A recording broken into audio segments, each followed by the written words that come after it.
भारत माता की इंकलाब इंकलाब वंदे वंदे। मेरे प्यारे बहनों भाइयों माताओं बुजुर्गों बच्चों,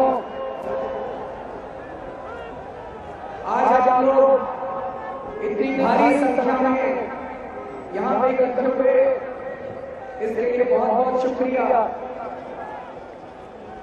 आज से पूरा एक साल पहले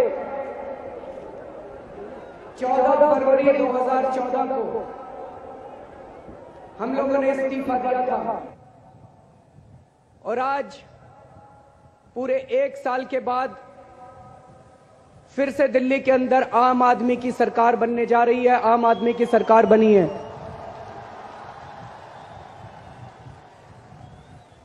फर्क सिर्फ इतना है कि पिछली बार कुछ कमी रह गई थी, 8 सीटों की कमी रह गई थी। इस बार दिल्ली की जनता ने और ऊपर वाले ने वो कमी पूरी कर दी और इस बार पूर्ण बहुमत के साथ दिल्ली के अंदर आम आदमी की सरकार बनने जा रही है।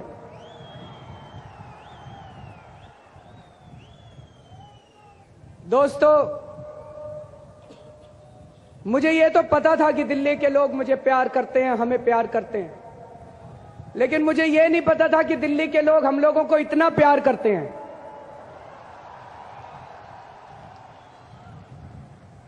सत्तर में से 67 सीटें। दोस्तों, जिस दिन नतीजे आ रहे थे ऐसे लग रहा था जैसे सीटों की बारिश हो रही है। हर धर्म के लोगों ने आम आदमी को वोट दिया। हिंदुओं ने वोट दिया, मुसलमानों ने वोट दिया, ईसाइयों ने वोट दिया, सिखों ने वोट दिया, जैनियों ने वोट दिया, हर जाति के लोगों ने वोट दिया। गरीबों ने खूब जम के वोट दिया, अमीरों ने भी वोट दिया। 70 में से 67 सीटें, ये किसी इंसान के काम की वजह से नहीं हो सकता। ये तो कुदरती करिश्मा है। दोस्तों, कुदरत ने कोई करिश्मा किया है। ऊपर वाला कुछ कहने की कोशिश कर रहा है। हमें यह समझना पड़ेगा कि ऊपर वाले की मंशा क्या है, ऊपर वाला क्या कहना चाह रहा है। दोस्तों, ऊपर वाला कोई बहुत बड़ा काम करना चाह रहा है। ऊपर वाले की कोई बहुत बड़ी मंशा है। हम तो केवल निमित्त मात्र हैं, हम तो केवल माध्यम हैं, लेकिन हम बहुत सौभाग्यशाली हैं कि ऊपर वाले ने हमें अपना निमित्त चुना, ऊपर वाले ने हमें अपना माध्यम चुना। लेकिन दोस्तों, जब इतनी बड़ी जीत मिलती है, जब इतनी बड़ी सफलता मिलती है, तो इंसान के मन में अहंकार जागता है। और अगर अहंकार जागता है तो फिर सब कुछ खत्म हो जाता है, फिर कुछ नहीं बचता। इसलिए हम सब लोगों को, मुझे, हमारे मंत्रियों को, हमारे सभी एमएलएज को, हम सब के परिवारों को, हम सब कार्यकर्ताओं को, सब लोगों को बहुत चौकन्ना रहना पड़ेगा। बार बार अपने अंदर झांक के देखना पड़ेगा, अपने आप को टटोलना पड़ेगा कि कहीं हमारे अंदर अहंकार तो नहीं जाग गया।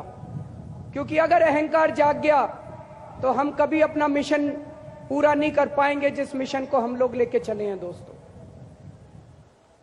अभी पिछले कुछ दिनों से मैं टीवी पे सुन रहा हूं, हमारे कुछ लोग कह रहे हैं अब हम यहां का भी चुनाव लड़ेंगे, अब हम वहां का भी चुनाव लड़ेंगे, अब हम 5 राज्यों के चुनाव लड़ेंगे, अब हम 10 राज्यों के चुनाव लड़ेंगे।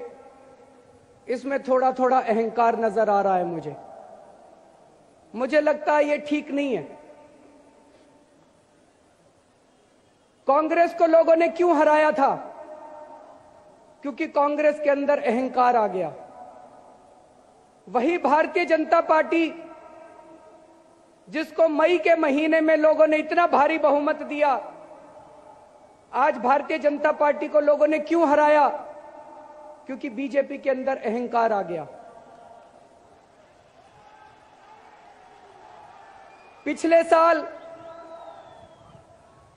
हम लोगों को 28 सीटें मिली, लेकिन शायद कहीं ना कहीं हमारी पार्टी के अंदर भी अहंकार आ गया और हमारी पार्टी ने तय किया कि पूरे देश के अंदर सारे चुनाव लड़ेंगे, और भगवान ने हमें हमारे अहंकार की सजा दी और लोकसभा के अंदर जो हुआ हमें पता चल गया।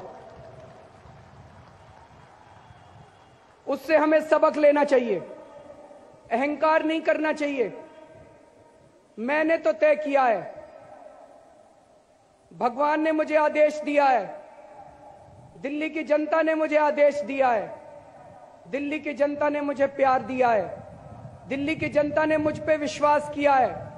मैं 5 साल तक दिल्ली में रहकर केवल और केवल दिल्ली की जनता की सेवा करूंगा और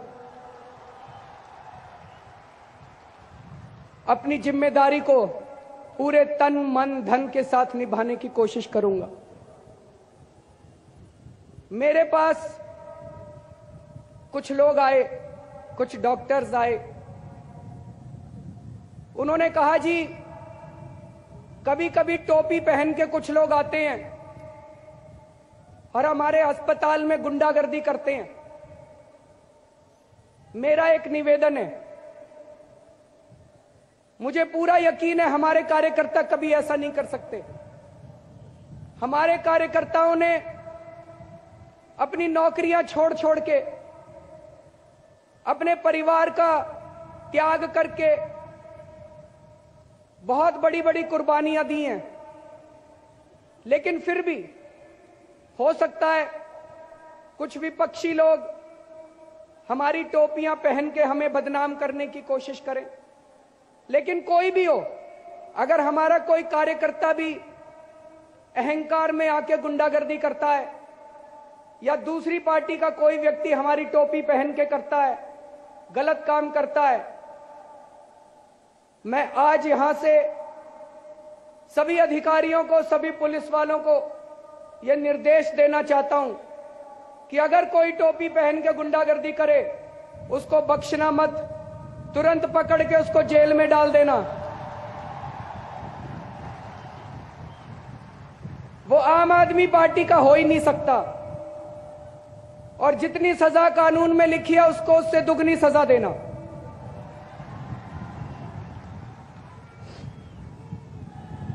दोस्तों,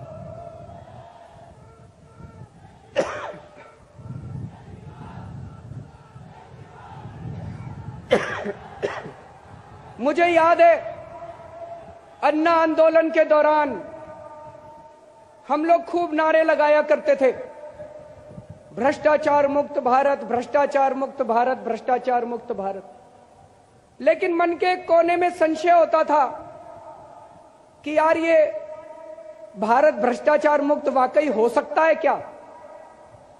हम लोग लोकपाल बिल की मांग किया करते थे। कभी कभी मन में लगता था लोकपाल बिल भी आ गया तो क्या सारा भ्रष्टाचार खत्म हो जाएगा? 49 दिन की सरकार बनी, 49 दिन की सरकार में आज हमारे कट्टर विरोधी भी मानते हैं कि दिल्ली से रिश्वतखोरी तो खत्म हो गई थी।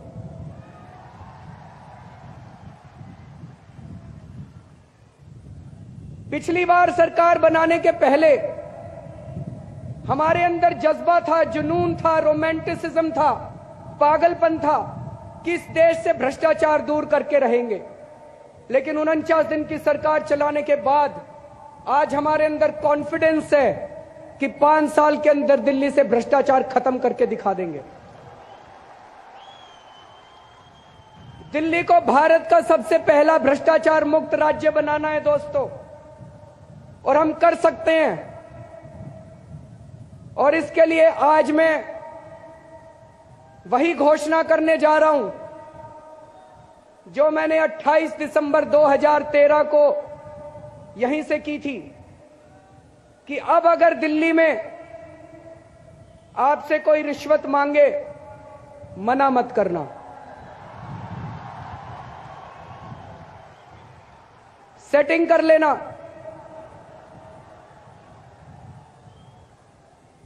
अपना फोन जेब में हाथ डालना, अपने मोबाइल फोन को रिकॉर्डिंग पे लगा लेना। जब वो पैसे मांग रहा है उसकी आवाज रिकॉर्ड कर लेना, मुझे लाके दे देना, हम उसके खिलाफ सख्त से सख्त कार्रवाई करेंगे।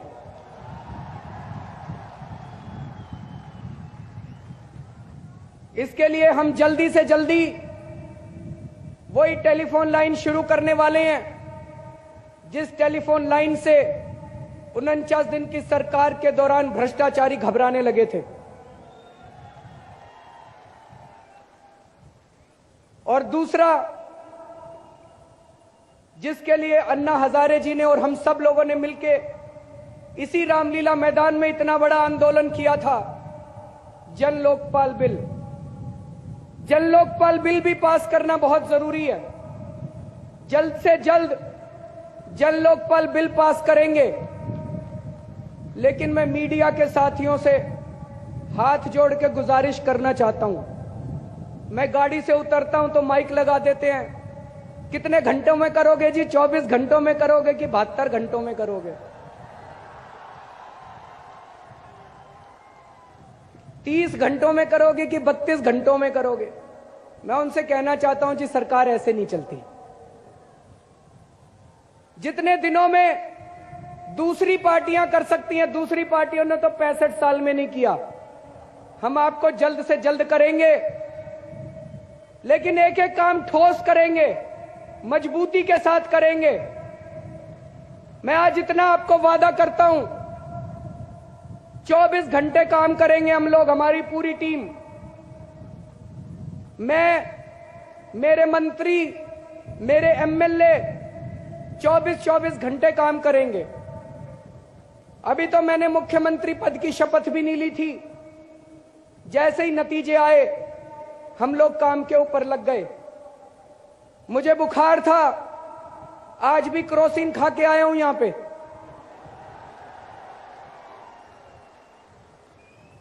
लेकिन अपने तन मन धन की परवाह किए बिना 24 घंटे हम लोग काम करेंगे। लेकिन मीडिया के साथियों से यही अनुरोध है कि ये घंटों में सरकार मत चलाइएगा। दिल्ली की जनता ने 5 साल दिए हैं। दोस्तों, पिछले कुछ महीनों में दिल्ली के अंदर कुछ घटनाएं घटी जिससे सारी दिल्ली के लोग बहुत नाराज हैं, बहुत गुस्से में हैं। धर्मों के बीच में कुछ दंगे कराने की कोशिश की गई। कुछ एक चर्च को आग लगा दी गई। कुछ चर्च हैं जिनके ऊपर हमले किए गए। दिल्ली के लोग शांति प्रिय हैं। पिछले 35 साल में दिल्ली में इस किस्म की कभी हम लोगों ने घटनाएं नहीं देखी। दिल्ली के लोग इसे कभी बर्दाश्त नहीं करेंगे।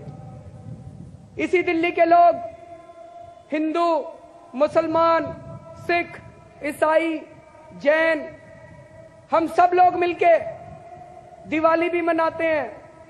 हम सब लोग मिलके ईद भी मनाते हैं। हम सब लोग मिलके क्रिसमस भी मनाते हैं। हम सब लोग मिलके सारे त्योहार मनाते हैं और हम सब लोग मिलके भाईचारे के साथ रहना चाहते हैं। उन सारी ताकतों से मैं कहना चाहता हूं जो इस किस्म की राजनीति कर रहे हैं कि इस किस्म की राजनीति बंद कीजिए। दिल्ली के लोग इसे बर्दाश्त नहीं करेंगे। हालांकि दिल्ली पुलिस सीधे तौर पे दिल्ली सरकार के अंडर में नहीं आती है, लेकिन फिर भी मुझे पूरा भरोसा है कि हम दिल्ली पुलिस के साथ मिलके दिल्ली को एक ऐसा शहर बनाएंगे जिसमें हर हिंदू सुरक्षित महसूस कर सके, हर मुसलमान अपने आप को सुरक्षित महसूस कर सके, हर क्रिश्चियन अपने आप को सुरक्षित महसूस कर सके, हर सिख अपने आप को सुरक्षित महसूस कर सके, हर धर्म, हर जाति का लोग अपने आप को सुरक्षित महसूस कर सके। मैं अभी प्रधानमंत्री जी से भी मिलने गया था। प्रधानमंत्री जी को मैंने यही कहा कि हम केंद्र सरकार के साथ कंस्ट्रक्टिव कोऑपरेशन चाहते हैं, सकारात्मक सहयोग चाहते हैं। हम केंद्र सरकार के हर अच्छे काम में सहयोग देंगे और हम यही चाहते हैं कि केंद्र सरकार दिल्ली सरकार के साथ मिलकर दिल्ली को एक अच्छा और बेहतर शहर बनाने की कोशिश करे। पिछले 15 साल से भारतीय जनता पार्टी ने अपने चुनाव के हर मैनिफेस्टो में, हर चुनाव के पहले दिल्ली को पूर्ण राज्य का दर्जा देने की बात कही। पिछले 15 साल से भारतीय जनता पार्टी दिल्ली को पूर्ण राज्य का दर्जा दिलाने के लिए लड़ती रही। लोकसभा चुनाव के पहले भी भारतीय जनता पार्टी ने दिल्ली के लोगों को वादा किया था कि दिल्ली को पूर्ण राज्य का दर्जा देंगे।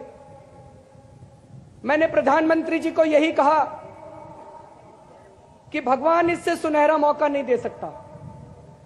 दिल्ली के अंदर हमारा पूर्ण बहुमत है, केंद्र के अंदर आपका पूर्ण बहुमत है। अगर मैं और आप, हम दोनों ये बात मान लें कि दिल्ली को पूर्ण राज्य का दर्जा मिलना चाहिए, तो दिल्ली को पूर्ण राज्य का दर्जा मिल जाएगा। मैं तो तैयार हूं और मुझे उम्मीद है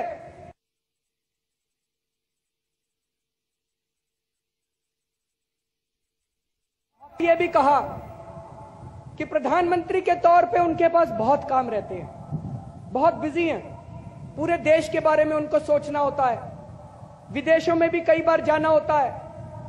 तो दिल्ली के अंदर जब घटनाएं घटती हैं, जब बलात्कार होते हैं, जब अपराध बढ़ते हैं, तो प्रधानमंत्री के पास इतना समय नहीं होता कि दिल्ली के लिए वो समय दे सकें। तो मैंने उनसे निवेदन किया कि दिल्ली चलाने की जिम्मेदारी दिल्ली वालों पे छोड़ दीजिए, आप पूरे देश को चलाइए, पूरे देश ने आपको।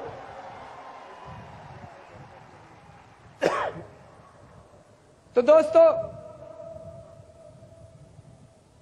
ये आम आदमी की सरकार सबकी सरकार है, चाहे आपने हमें वोट दिया या नहीं दिया।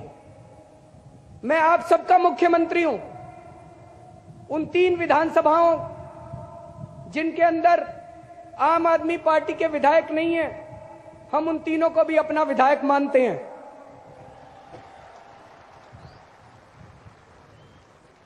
हम उस किस्म की राजनीति नहीं करेंगे। मैंने देखा है चुनाव के बाद कुछ पार्टियां बैठ के बूथ की एनालिसिस करती हैं, इस बूथ से हमें वोट नहीं आए, इस बूथ से। हमारे लिए पूरी दिल्ली हमारा बूथ है जी। पूरी दिल्ली के लोगों की सेवा करनी है, सब लोगों को मिलके दिल्ली बदलनी है। और 2 शब्द व्यापारियों के लिए। दिल्ली के व्यापारियों ने इस चुनाव में बहुत सहयोग दिया। अब एक छोटी सी गुजारिश करना चाहता हूं, सरकार चलाने के लिए तो पैसा चाहिए। मैं आप सब लोगों से, दिल्ली के सभी व्यापारियों से, सभी लोगों से आज मैं ये वादा करता हूं कि आपको कोई भी विभाग आके तंग नहीं करेगा, कोई भी विभाग आके आपसे पैसे नहीं लेगा। आप खुल के धंधा, अपना बिजनेस करो।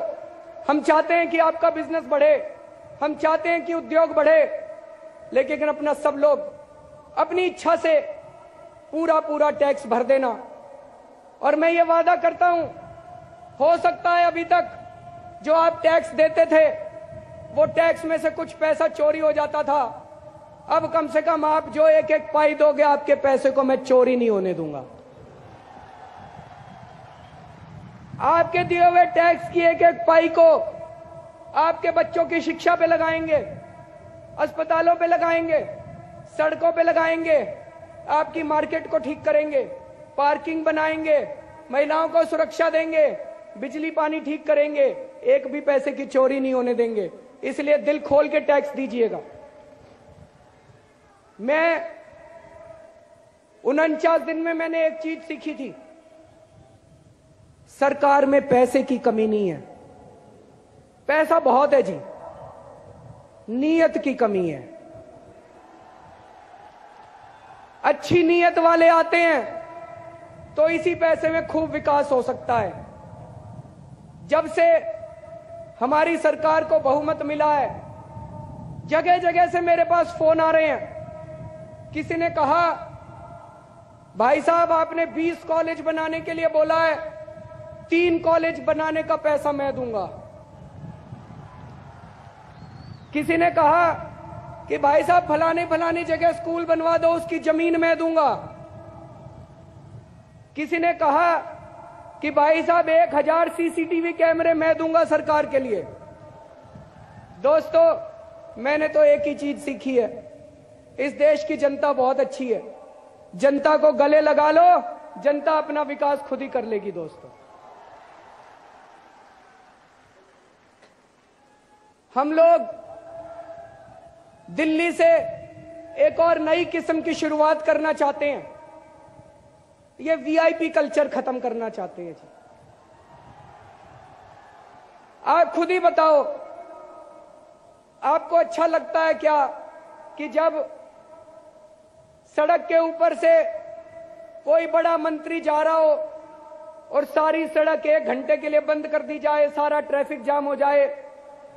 या आपको अच्छा लगता है क्या कि लाल बत्ती की गाड़ी लगा के कोई मंत्री पू पू पू पू टू टू करता हुआ निकल जाए?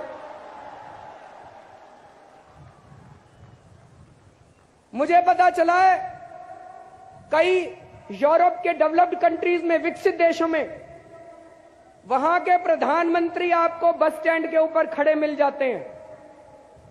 हम ऐसा कल्चर क्यों नहीं ला सकते? समय लगेगा। उसी की एक शुरुआत हमने 49 दिन में की थी, जब हमने कहा कि कोई भी लाल बत्ती अब दिल्ली सरकार की किसी की गाड़ी के ऊपर लाल बत्ती नहीं लगेगी। ना मुख्यमंत्री की गाड़ी के ऊपर लगेगी, ना मंत्रियों की गाड़ी के ऊपर लगेगी। लेकिन फिर से मेरा मीडिया के साथियों से हाथ जोड़ के अनुरोध है, इसका मजाक मत उड़ाओ। हम कहते हैं हम लाल बत्ती नहीं लेंगे, मीडिया वाले कहते हैं देखो इन्होंने गाड़ी ले ली, गाड़ी ले ली, गाड़ी। अरे गाड़ी नहीं लेंगे तो काम कैसे करेंगे? बताओ, बिना गाड़ी के मंत्री काम कैसे करेंगे? जो एक अच्छी शुरुआत है, जो उसकी भावना है, उसकी कद्र करने की हम सब लोगों की बराबर की जिम्मेदारी है। अब देखना 3 दिन के बाद शुरू होगा, केजरीवाल बड़े बंगले में चला गया, केजरीवाल बड़े बंगले में चला गया।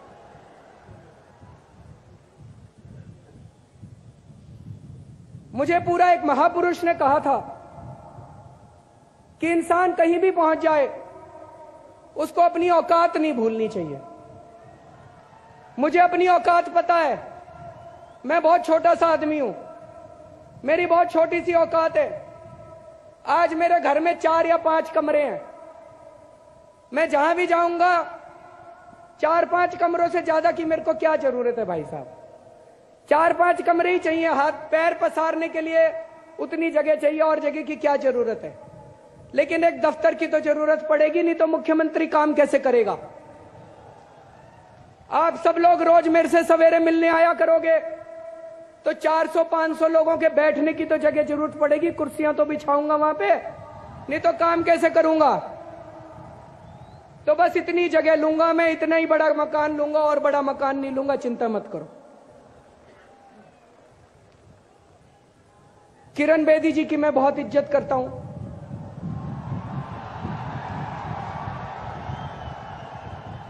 चुनावों में जीत या हार चलती रहती है। मेरी बड़ी बहन के बराबर हैं। पुलिस में, प्रशासन में उनका बहुत लंबा अनुभव है। किरण बेदी जी को हम साथ लेके और समय समय पर उनकी गाइडेंस लेके हम काम करेंगे। अजय माकन जी, उनका नीतियां बनाने में, सरकार चलाने में एक लंबा अनुभव है। अजय माकन जी से भी हम लोग समय समय पर सलाह मशविरा करेंगे, उनकी गाइडेंस लेंगे। हमें पार्टीबाजी नहीं करनी। चाहे भारतीय जनता पार्टी में अच्छे लोग हों, चाहे कांग्रेस में अच्छे लोग हों, चाहे दूसरी पार्टियों में अच्छे लोग हों, सब अच्छे लोगों के साथ मिलके, हम सब लोगों को मिलके दिल्ली को एक ऐसा शहर बनाना है कि अमीर और गरीब दोनों इस शहर के ऊपर गर्व कर सके। दोस्तों, आज मुख्यमंत्री की शपथ मैंने नहीं ली है, मुख्यमंत्री की शपथ आप सब लोगों ने ली है। दिल्ली का मुख्यमंत्री आज मैं नहीं बना, दिल्ली का मुख्यमंत्री आज दिल्ली का एक एक नागरिक बना है। आज से आप लोग आजादी की सांस लोगे। जो रिश्वतखोरी चलती थी वो रिश्वतखोरी आज से बंद होगी। मैं ये नहीं कह रहा कि 100% रिश्वतखोरी बंद होगी, लेकिन धीरे धीरे धीरे धीरे मुझे उम्मीद है कि 5 साल के अंदर दिल्ली को भ्रष्टाचार मुक्त राज्य बना के दिखाएंगे। और मैं हाथ जोड़ के भगवान से प्रार्थना करता हूं कि हे प्रभु, हमें सद्बुद्धि देना, हमें साहस देना,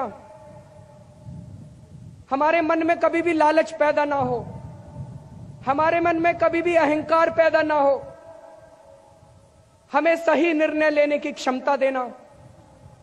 और हम देश के लिए जिस तरह से आज अपना तन मन धन सब कुछ दांव पे लगा के बैठे हैं, इसी जज्बे को बरकरार रखना।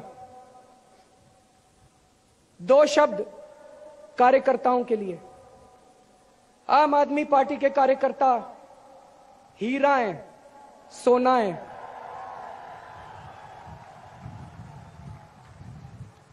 कई बार आंखों में आंसू आ जाते हैं उनकी कहानियां सुन के।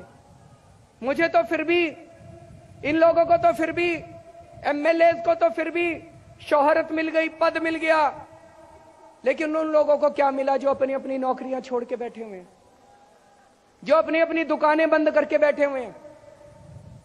दोस्तों, वो गुमनाम चेहरे, उन लोगों ने बहुत मेहनत की है।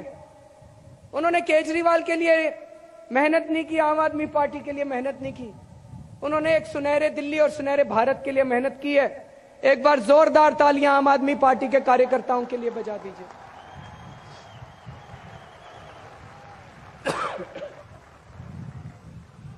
मैं उम्मीद करता हूं कि भारत की हमारी टीम इस बार जरूर वर्ल्ड कप जीतकर वापस लौटेगी।